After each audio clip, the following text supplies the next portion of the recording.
ด้อพี่น้องสบายดีพ่อสกุลสุคนเด้อจ้าทักทายสบายดีแรงๆเด้อพี่น้องเด้อมื้อนี้เฮาก็มีซุ่มแซวเด้อทุกคนปิ้งเป็ดกับหัวหน้าจ้ะไอ้บอยมายามมื้อนี้พากันกินนั่นปิ้งเป็ดสาวๆก็กำลังปิ้งเป็ดให้อันไอ้บอยกินมื้อนี้สลองซาวแทนผ่านนั่นผู้ติดตาม 1,000 คนและก็ 4,000 ชั่วโมงแล้วทุกคนขอบใจเด้อค่ะมาติดตามรับชมให้เด้อพี่น้องเด้อถ้าบ่มีทุกคนก็คือสิบ่มีมื้อนี้ขอบใจหลายๆเด้อเดี๋ยวไปเบิ่งสาวๆปิ้งเป็ดกันนะพี่น้องนะมันเป็ดแต่มันโมเมนต์งัว เอาสีสำลาเป็ดนั่นแล้ว ยายดาว วันนี้เราสวัสดีค่ะเป็ด2 ตัวจ้าเป็ด2 ตัว ใส่เอา2 อันผมบอกอันนั้นนะ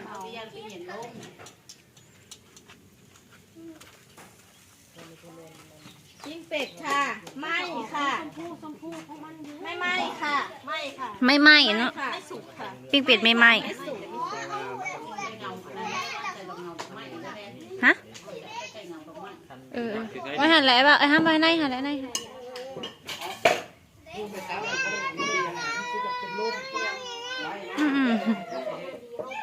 นี่ไฟมาแล้วไฟกระดับห้ากมาบาทนี้ซับอยู่ไหนหันแล้วซับไปนี่ลงไปเอาเพิ่มเดี๋ยวโทรศัพท์ให้นะสาวโทรศัพท์เห็นยินหันเลยบางหมดสิเดลายแบบ ปลาน้ำปลาโคกปลาโคตอะไรอย่างปลาน้ำมันก็ได้4 โลกว่ามันจะเป็นโลละ2 แสนน้ำแบบโดยอื่นมันทำที่ได้8 แสนเฉพาะแต่ปลาน้ำนะรวมเป็นปลาโคตที่ได้ล้านนึงนะมันแล้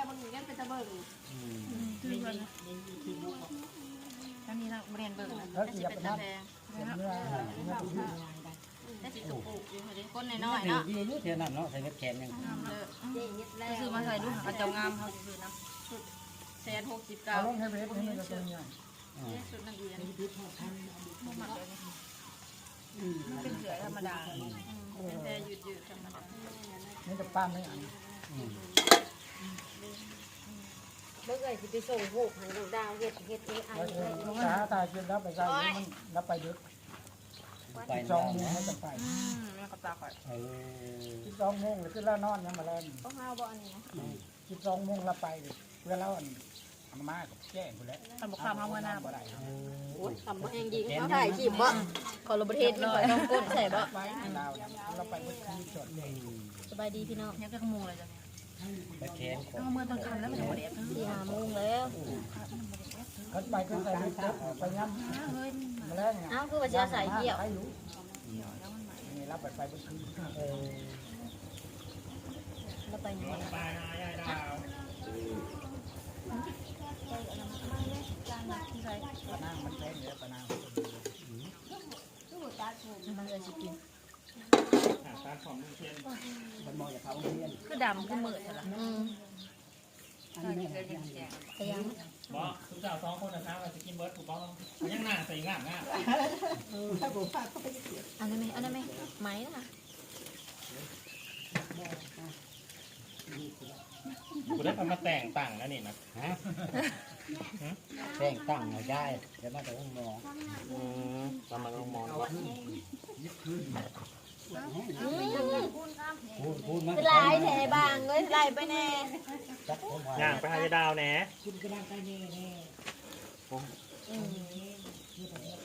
ที่แม่จะพาเมื่อได้ไปยัง2 เตาผูย่าได้แม่เดี๋ยวมือโกนมาเดี๋ยวนี้มือในเราจะมาแรงเลยนะต้องย่านมันทางวัวก่อนเลยนอน ใส่ได้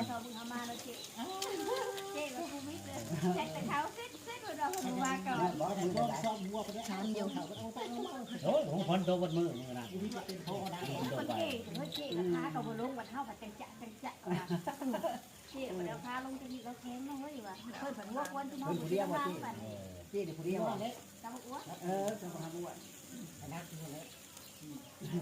มาผมเป็นนาง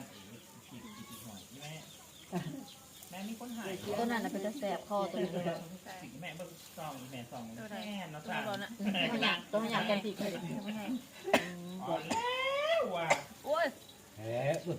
จะมาควนพี่น้องเลย จางเบิดเลยอันนี้ก็ ของเฮาน่ะอยู่ สมุนกลายแม่เลย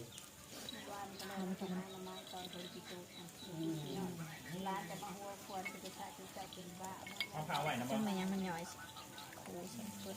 เอา มันกินง่ายอันนี้นะมันก็คือมันย่อยเลยปะ ทางป้า กินอะไรแบบนี้ แม่ตักแป้งหัวใส่แป้งก็สิ มันติดกันเนาะกับแพง แป้งคือกันเลย แพงประจำเตือนสุขสุขแล้ว น้ำเนี่ยถือว่าแป้งได้ กินตีนเป็ดพี่น้อง ให้ถ้าคำพะเหมาะกับใจกระแทก โอ้ยหมาทอด แล้วไปซอยนะ กินให้กินตา ทานหมูอีกปะโอ้ยมัน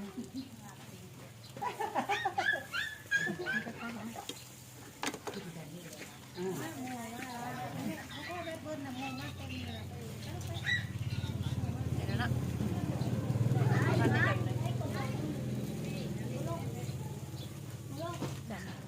มันได้อย่างเลยทั้งปีทั้งกินทุกคน สีแล้วก็เราเอาแล้วจะ ผักแขกไปนะ ผู้ทั้งนั้นก็นอนเลยป้าด นอนก็มี ผู้นอนก็มีบาทนี่ นอนทากิน ผู้นอนก็มีคันนี้ยังกินอยู่ มันกินแล้วนะเจ้าปฏิบัติกินใจมันยังไง กินอย่าง ไข่ เราให้มันกินเบิ่ง กินเหล่านะ มันบอก กล้ ว่า วย เราบอกว่ากินโล อืม ปฏิญาณสิครับ ก็แบบพริกหนึ่ง หนังปีกอยู่พี่น้องยังบ่แล้ว2 เตาเลย ไปกินสติ๊กเกอร์ ผู้นอนก็นอนล่ะผู้ นอนถากิน เพราะว่ามันนานสู้เข้าปีกเด้ มันมีหลายแบบ ไอ้บอยกับเมื่อแหละยังแต่น้องๆมันอยากแสดงกับสิขอจบคลิปไปเพียงแค่นี้เด้อจ้าฝากกดไลค์กดแชร์กดติดตามเป็นกำลังแรงใจให้เด้อและที่สำคัญอย่ากดข่าวโฆษณาเด้อพี่น้องเด้อบ๊ายบายในกล่องซ้ำมาแหล่แทนเป็ดเฮานะแทบบ่ได้แหล่เลยทุกคนตุนกล่องมันมืด ย้ายที่ใต้ที่เหลือจะคล้องใช่คลิกป้านี่ โย่ของขอย่านคือ เป็นหยัง ให้คิดผ้าแม่คือ ใครเลยแต่ต้องลงเดินอยู่ได้แหละ ตัวใดตัวใด 500 เมื่อวานนี้บ่ คนตกกันเด้ เมื่อวานนี้ เมื่อก็ได้ ก็ถ่ายช่องคลิปคลิปละ500 ถึงพ่อน่ะบ่กล้าถ่ายญาติบ่ได้แอน ถ่ายทั้งย่านเสียงห้องนั่นแหละครับเพื่อนพ่อเสียงผ่าห้อง อืม จะบ้าบอกเฮ้ยโคตรพ่อแต่ว่าเขาขอย่านเธอว่าทั้งย่านทั้งถ่ายนี่ในกล้องเอ้ยนะมันแม่อยู่ สิพ่อบ่กล้าว่าอันนี้นะญาติ มันไม่มากกว่าเดียว เป็นแม่ครัวแล้วพี่น้องถ้าแทนออกมาละสิอันนั้นเป็นลมคำควรควรเขาดัง แล้วแทนคิดแล้ว เฮ็ดหยัง โทรศัพท์มัน ยังตัวนั้นนะ มีได้ตัวคิดเป็นโทรศัพท์พักไว้ก็ได้พักเพื่อนบอกพักแล้วมาเนี่ยจะได้สิ มาพี่แม่เบิ่งก็มันจะมาทีมันยังหักอะไรพกนี่วะ บรรยากาศจำแรงกูเอิญบรรยากาศดีๆเลยยำแรง ใส่ไพ่แน่ ฮะ อย่าไปใส่ไพ่ ไปให้ป้าอ่ะหัวมันอะไรหลวนี่นะกินหัวเป็ดอันเป็ดบรรยากาศสวยๆเลยพี่น้องยำแรง